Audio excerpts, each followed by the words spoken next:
घर में लगाना रे। लहर लहर लहराए तिरंगा घर में लगाना रे। तिरंगा घर में लगाना रे, हाय तिरंगा घर में लगाना यार। भारत देश महान तिरंगा घर में लगाना रे।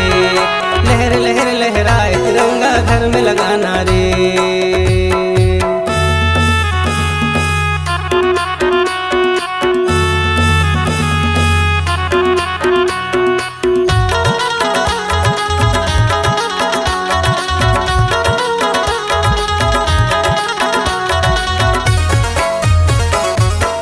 मुस्लिम सिख ईसाई हम सब हैं भाई भाई, हम सब हैं भाई। हिंदू मुस्लिम सिख ईसाई हम सब हैं भाई भाई, हम सब हैं भाई। आज़ादी के अमर दिवस ला भूल न जइहा भाई, तिरंगा घर में लगाना रे। भारत देश महान तिरंगा घर में लगाना रे।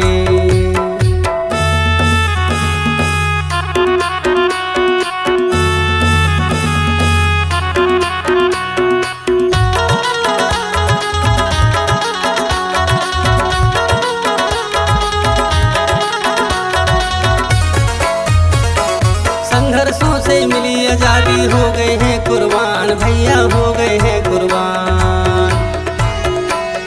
संघर्षों से मिली आज़ादी हो गए हैं कुर्बान, भैया हो गए हैं कुर्बान। गुलामी की जंजीरों में वीरों ने दी है जान, तिरंगा घर में लगाना रे। लहर लहर लहराए तिरंगा घर में लगाना रे।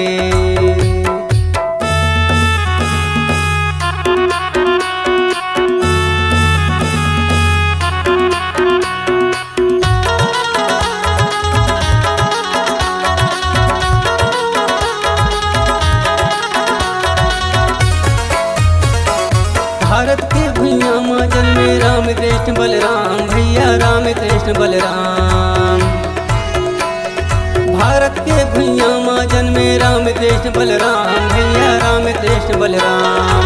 भारत माता के चरणों को बारंबार प्रणाम, तिरंगा घर में लगाना रे। लहर लहर लहराए तिरंगा घर में लगाना रे। तिरंगा घर में लगाना रे, हाय तिरंगा घर में लगाना यार। भारत देश महान तिरंगा घर में लगाना रे। लहर लहर लहराए तिरंगा घर में लगाना रे। तिरंगा घर में लगाना रे, हाय तिरंगा घर में लगाना यार। भारत देश महान तिरंगा घर में लगाना रे। लहर लहर लहराए तिरंगा घर में लगाना रे। भारत देश महान तिरंगा घर में लगाना रे।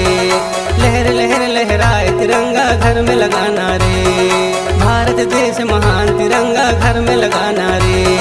लहर लहर लहराए तिरंगा घर में लगाना।